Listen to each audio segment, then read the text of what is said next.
Welcome, my sisters and brothers, to another session of the Law of One.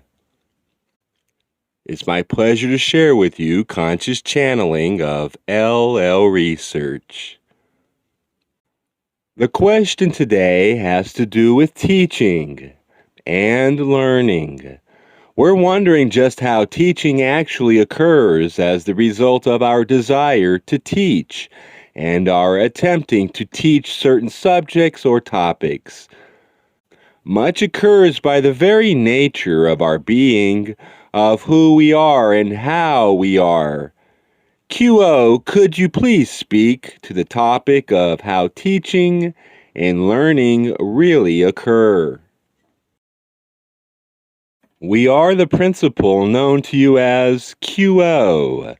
Greetings in the love and in the light of the one infinite Creator, in whose service we come to you this day. We thank each of you for calling us to your circle of seeking, and indeed for taking the time and the attention in your busy, busy lives to spend this time seeking the truth. We are most privileged to be able to offer our thoughts. However, before we begin, we would, as always, ask for your discrimination in listening to our words. We encourage you to be very real as you move through thoughts, sensing deeply into whether or not these thoughts help you, whether or not they resonate to you and seem useful. If they do not, my friends, drop them. The energy, the information, and the inspiration that you need is close to you. If it is not we who offer it to you, please be assured another source will come to you, for that which you desire always comes to you one way or another. If you will use this discrimination in listening to what we have to say, it will enable us to speak freely to you without being concerned about the issue of free will. We thank you for this consideration. You ask this day about teaching and learning, how one teaches and how one learns.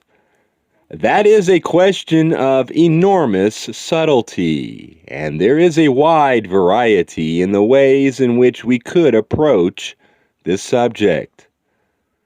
We shall focus upon those aspects of the question which we sense are at the heart of the interest of those who have created the question.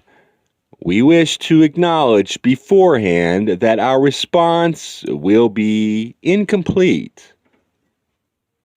The universe in which you and we and all that there is experience consciousness is a unitary universe. When you are teaching yourself. When you are learning from yourself.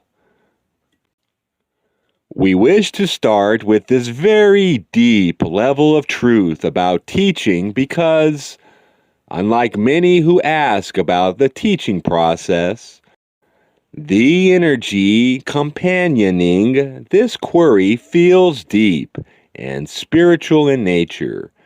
Therefore, rather than focusing upon the surface of teaching, we would start at the very foundation. You are all teachers. You cannot help but be teachers. Even if you were alone for your entire lifetime, you would be teaching yourself. Indeed, you do teach yourself. From the very beginning of your incarnation, you are teaching yourself what you like and what you do not like. Each observation about your preferences creates for you a more and more complex structure of opinions about yourself. In effect, by your instinctual reactions to that which is occurring in your environment. You are building intelligence as to who you apparently are.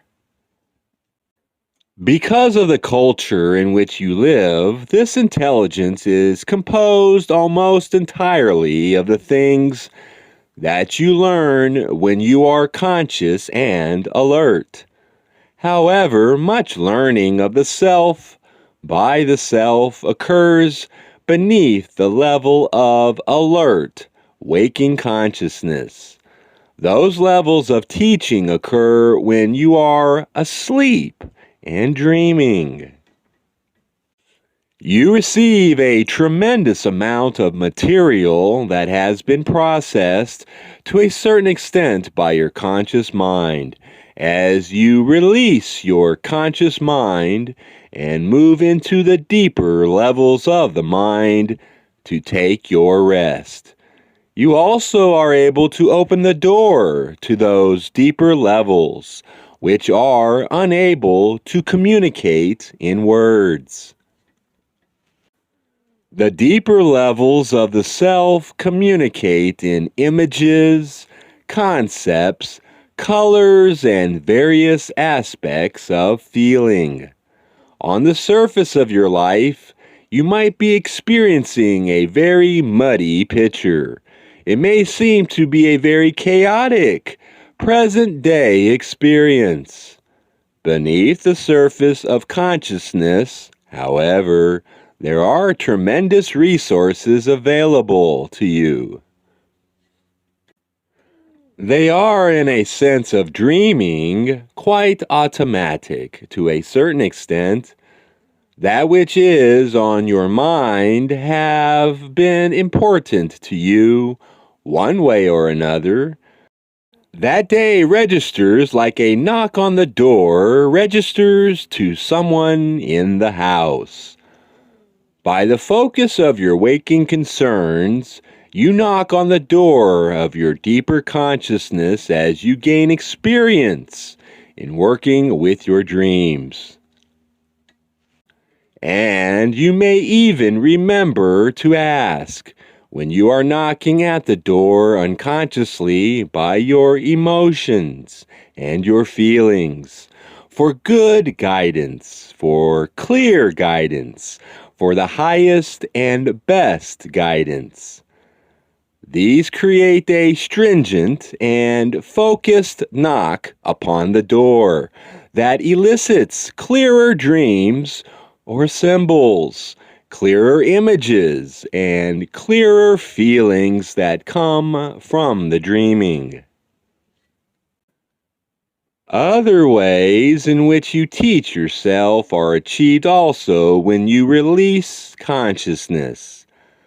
Time and nature walking silently and gazing at the world around you frees up the mind because no one is talking to you.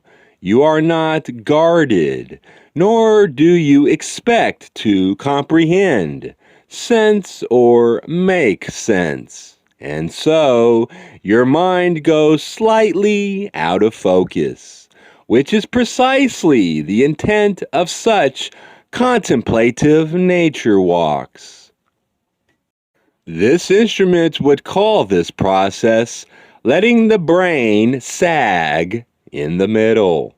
When you let the brain sag in the middle, the usual connections that you make when you think about A may not be the ones you come to because your flat mind has become a mind of curves, hills, valleys, hidden places, unexpected things touching, and so you receive new connections, new combinations of thought, new positions of feeling and emotions. And so often you may surface from such an experience with a feeling of wonder and discovery, because your brain has not been the dictator that it likes to be, and something has crept in through this door from the unconscious mind into the conscious mind. And suddenly, one particular pattern of your experience may fall into place for the first time, so that instead of chaos, you begin to perceive the implicate order. There is a vast and comprehensive order. It is not fixed. The order of your creation is flowing. It flows because of your feelings, your thoughts, and your desires. However, each moment is an opportunity to release the dictatorship of the intellect and begin to become aware on more levels than the intellectual levels of your environment. In such ways, you may teach yourself. Other uses of silence and the releasing of the mind are those we have mentioned to you many times. The reading of inspirational works and then the contemplation of what you have read. Silent meditation, meditation following the breath, meditation staring at a white wall, walking meditations, and so forth. This instrument's use of the services of her church is another good example of how one who has begun to perceive the way learning actually takes place may use what to another person would seem to be a fairly random and close to meaningless series of readings, prayers, and so forth, which make up the church service. When one is allowing one's brain to sag in the middle, when one is not insisting that one makes sense at all times, one may suddenly see a connection that helps on a level far beneath the surface of life. So, when an entity decides to offer itself as a teacher, it is offering itself in addition to the subject matter that is being covered in the class that is being taught. Even in the case of scientific courses where a large number of detail and specific information must be understood in a certain order in order to be able to become facile in working with that particular discipline, it makes a great deal of difference, as any student would tell you, as to what teacher has taught that course. Every student remembers teachers that lifted subject matters from the conscious, everyday level of learn these facts and take the test to a level which let the student see into why the teacher loved that particular discipline and why that teacher was teaching that particular class. Love, passion, and affection are catching. When a teacher loves the subject he is teaching, often he is able to excite others because of his love, his affection, and his passion for his discipline. So even when you are simply trying to memorize the facts of biology, chemistry, or astronomy, a good teacher will motivate you through his love of the subject to create a sense of adventure in learning that is lacking from an uninspired teacher's presentation. When one becomes a spiritual teacher, the subject matter of the class becomes less important, and the character and nature of the teacher becomes more important. There are practices of Buddhists and Hindus, for instance, in which the entire learning experience of the guru or the teacher and the chela or the student is conducted in silence. The teacher sits and rests in his essence.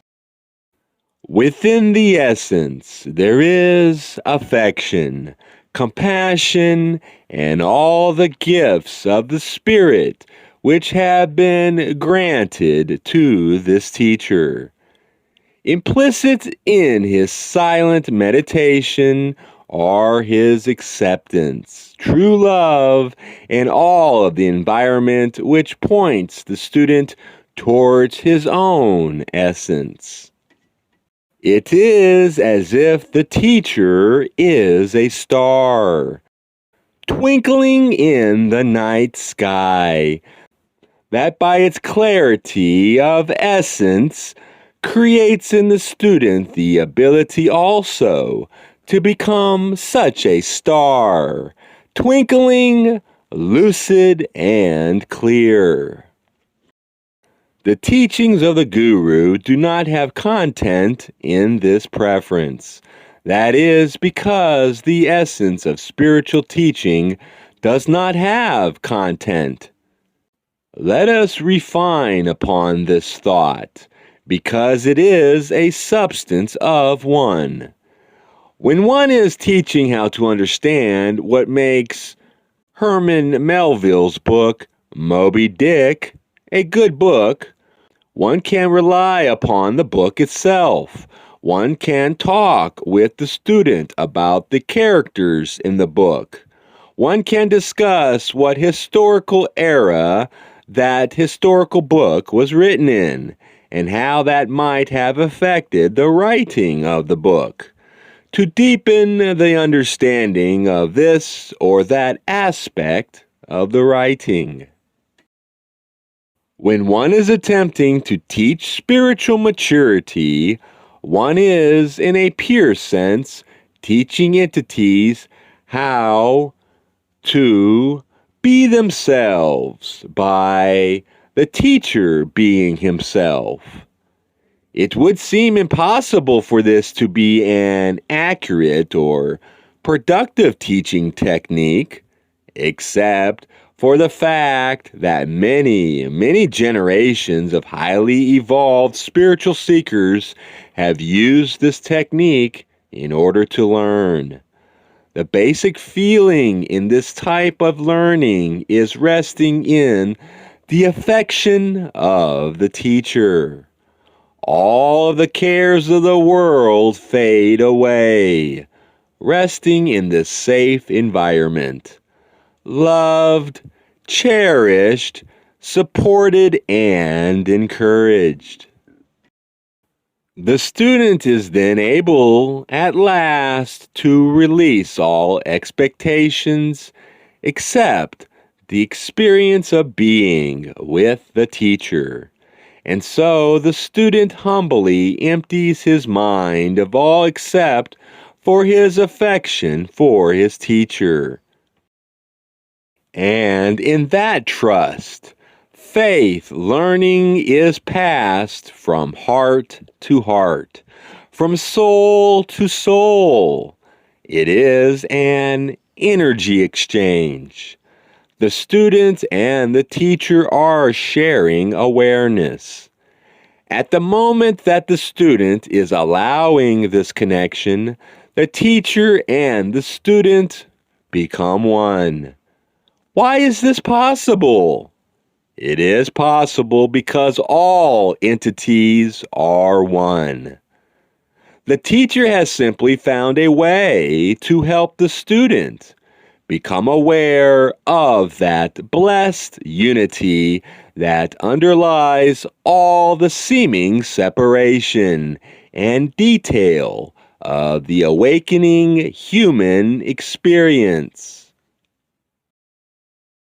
Many teachers who attempt to teach spiritually are greatly hampered, though often they do not know it, by their restrictions and limitations of their form of belief.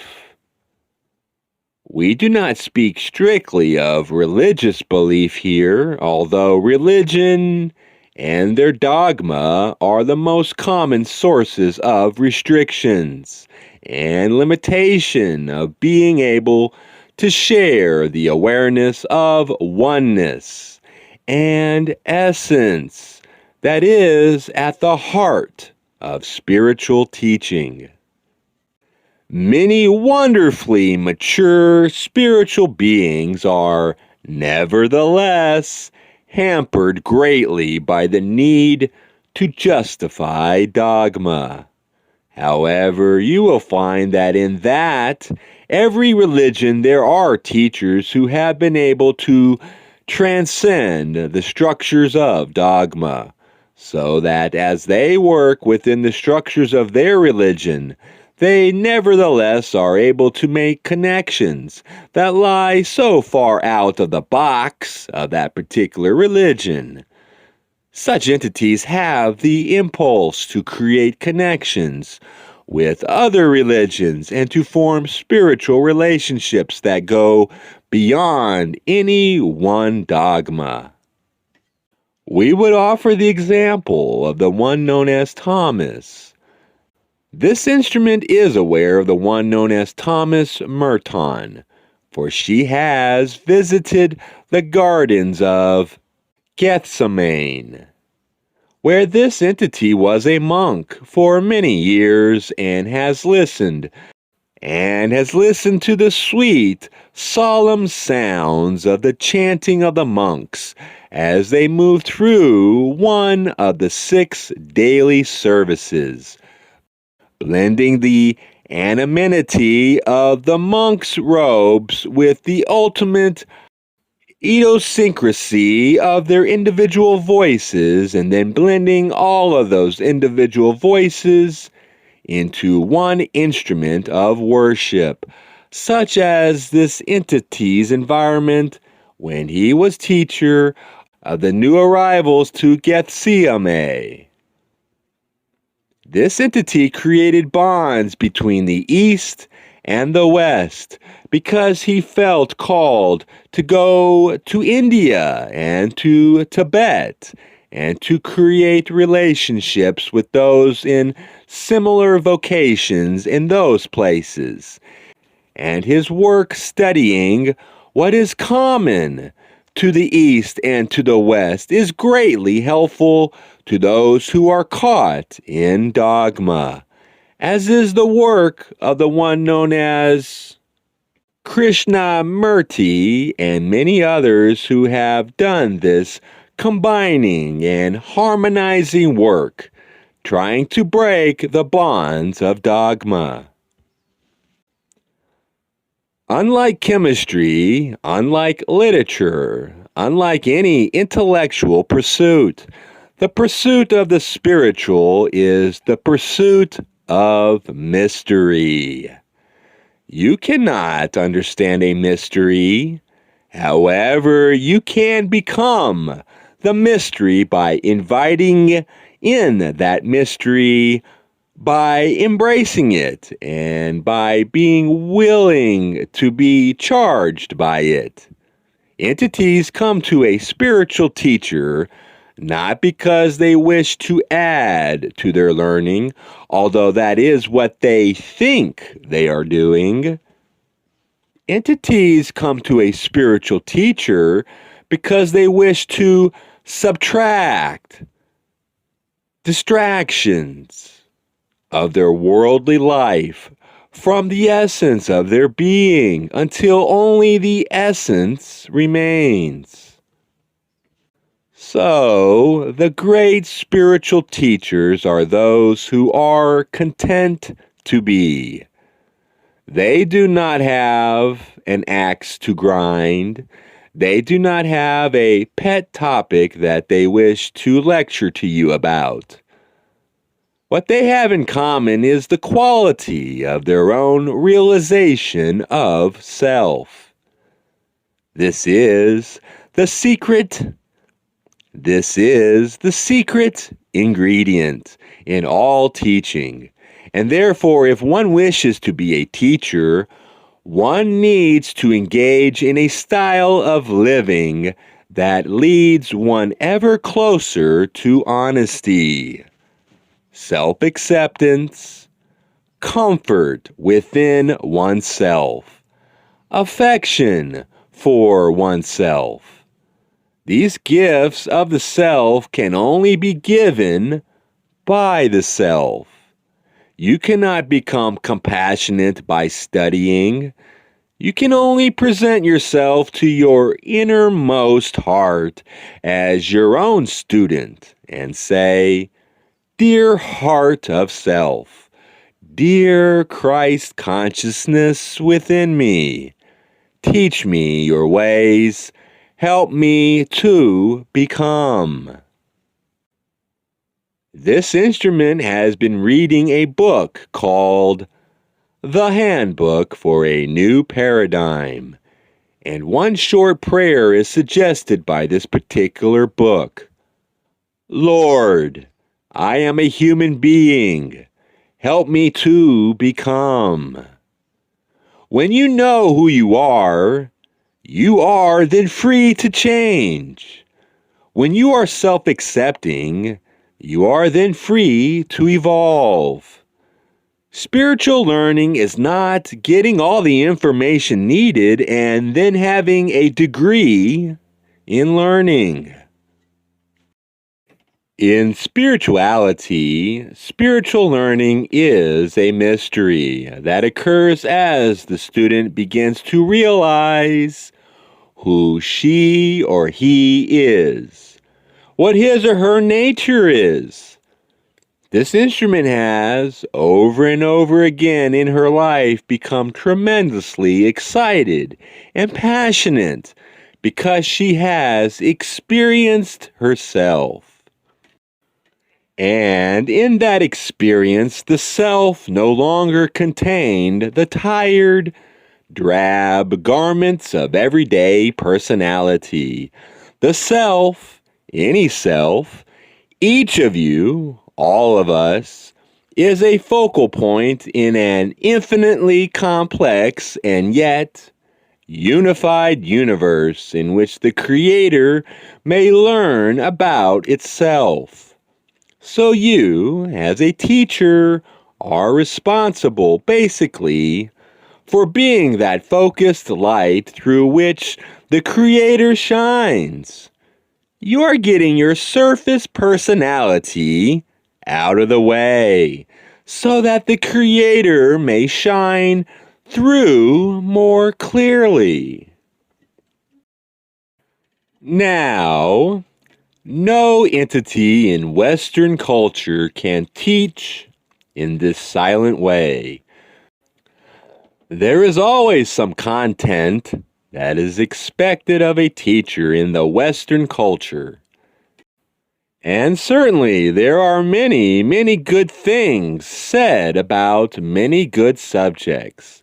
Each teacher in his own way decides what the important facets are of spiritual evolution and attempts as he walks about these things to open doors for the students.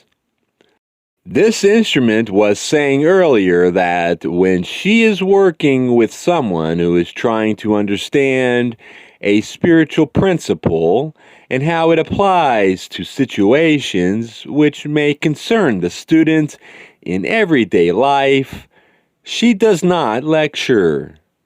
She asks the student to talk about his feelings, his thoughts, and his confusion. She stated that usually she is able to weave together from what the student has as the same material in a slightly more focused way, in a slightly more focused form, by asking the student questions or by making comments on that which the student has asked. Asking the student for a reaction. What this instrument was attempting to express is the principle of that respect that a teacher has for the student. When the teacher realizes fully that the student and the teacher are one. What is happening when teaching a course in your schools is varied depending upon the teacher. If you have a merely competent and adequate teacher of the material, the student will hear the explanation about the subject and will study what the teacher suggested. It will bring into mental organization a certain amount of awareness of that topic, which is aimed at passing a test and getting a grade. One might call this kind of learning rote learning, learning by memorization. If this memorization is followed by a long period of repetition, that brief amount of learning gained in one class then depends, and true awareness takes place, where the student now is capable, not just of repeating what the teacher said, but of understanding the whole of the subject and how it all fits together, so that there is then in the student's awareness a livingness to that body of material. When the teacher that teaches those same subjects is alive and aware of the subject, the element of inspiration is added to the subject, and the students find it far easier to undergo the learning curve of rote, memorization, and so forth. But when the teacher in its own spiritual journey has reached a point of view which sees all things as one and sees the student one with itself, there is added an ineffable, deep level of support and encouragement that is completely unspoken and has to do with the essence of the human being that is sharing information. The best teachers are those whose chief delight is to learn from their students. Love is reflected in love. This is the spiritual principle upon which you may depend. This instrument says, "What goes around comes around."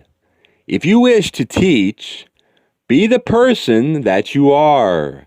Do not allow yourself to be distracted for long by the seduction of your own personality, by the concerns of your day, by the difficulties, the sufferings, and the limitations that you may be experiencing.